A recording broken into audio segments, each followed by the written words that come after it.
February 6th, 2014, a team of Finnish cavers visited Norway to go cave diving through Plura Cave. What they didn't know was that their journey would end up becoming one of the most harrowing caving disasters in the country's history. However, what made this already tragic event even more devastating was the fact that one of the divers, 46-year-old Kai Konkanen, was all too familiar with the dangers of cave diving firsthand. He had lost his close friend and longtime diving partner during an exhibition through Montola Quarry in central Finland just a year earlier. Yet within months, he was back, preparing to dive into one of the most treacherous underwater cave systems in Europe.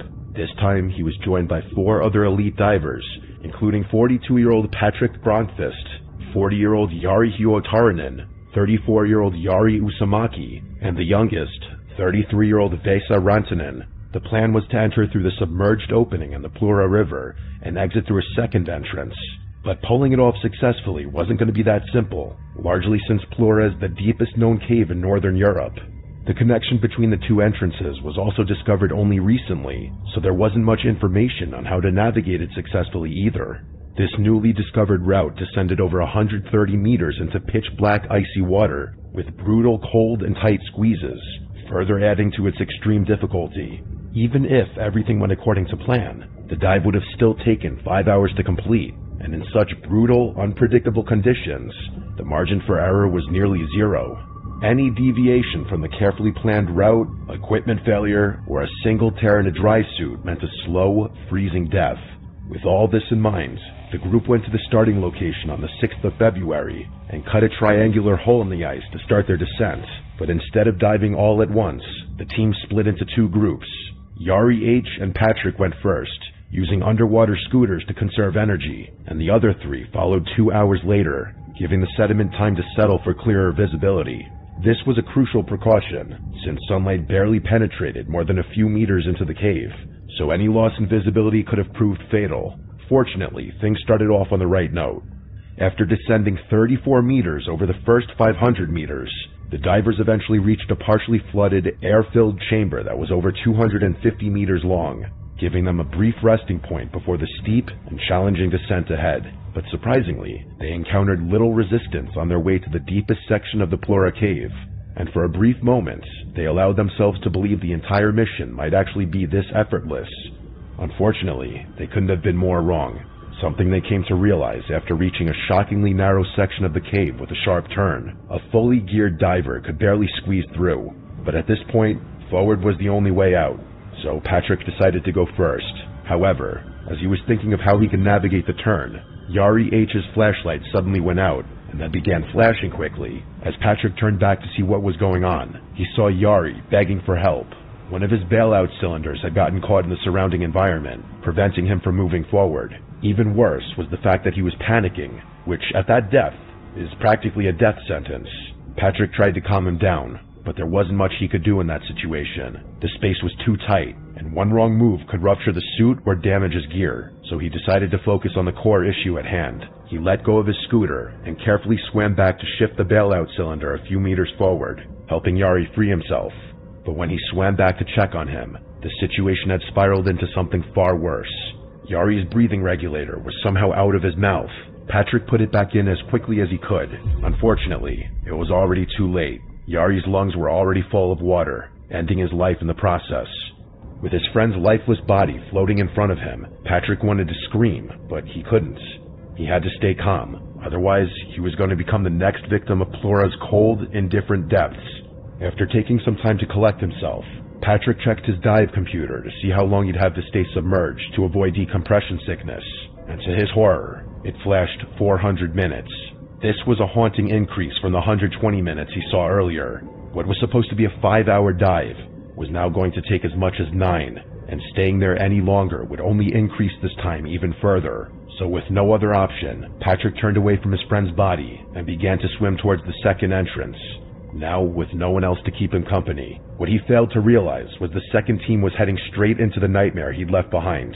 Following the original plan, the remaining 3 divers set out exactly 2 hours after the first team.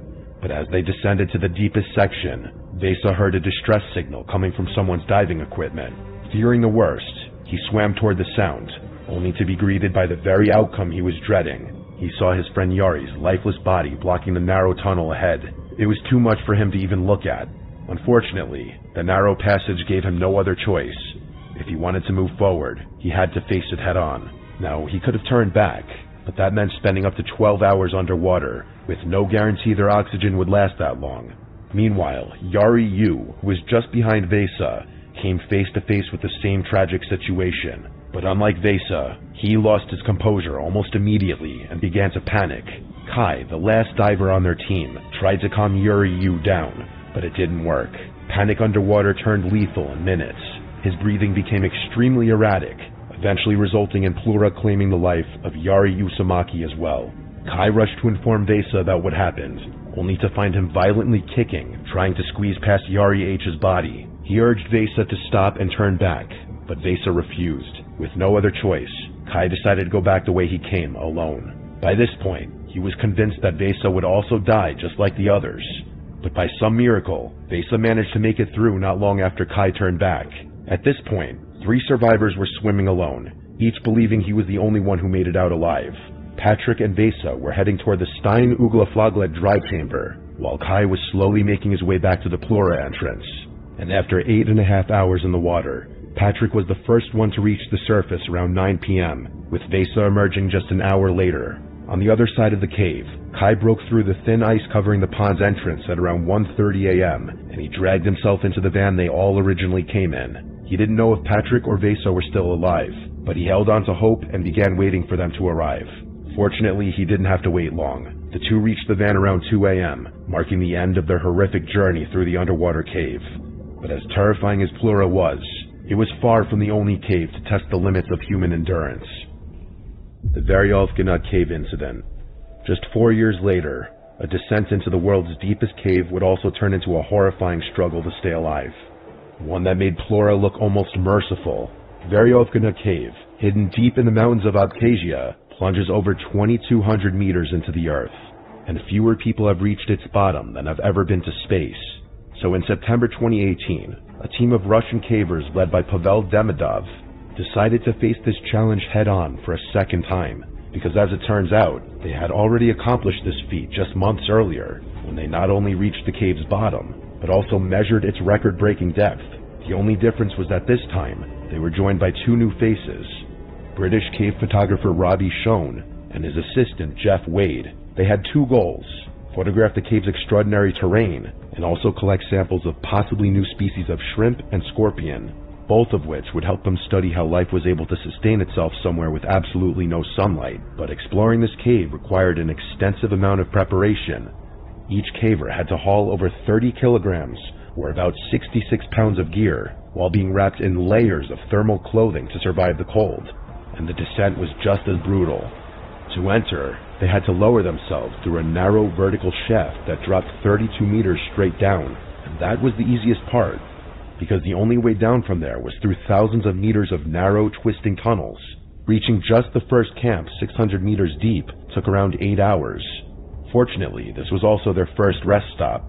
You see, unlike most caves that can be explored in a single day, Veryovkanut takes multiple days just to reach the bottom. So the previous cavers had to set up 6 underground camps, where explorers could dry off, eat, rest, and mentally prepare themselves for crawling through mud and water, squeezing their bodies through awfully narrow passages, all while risking hypothermia due to the cave's near-freezing temperature. Luckily, things were on schedule for Pavel and his group, and after 4 days of brutal descents, they finally reached the deepest camp. The plan was to stay there for over a week, explore the deepest tunnels, and photograph the surreal turquoise lake at the cave's end. And that's exactly what they did for the first 6 days. They even managed to collect some samples of the tiny organisms living in that darkness. However, this calm and peaceful exploration came to a sudden, crashing halt on day 7, and the first ones to face this upcoming disaster were Roman and Natalia, 2 team members who had left just over a day earlier to catch a flight. After a deafening roar, thousands of liters of water came crashing into the cave, flooding it without warning. They immediately contacted the rest of the team at the bottom through a cable line that was installed earlier. However, Robbie and the others weren't as worried as they probably should have been. Flood pulses weren't rare in deep caves, and they usually passed quickly. The group at the bottom assumed that this would be no different, and went on with their activities. Tragically, they were dead wrong. A little while after the warning came in, water exploded from a chasm just meters from their camping spot and began filling the camp.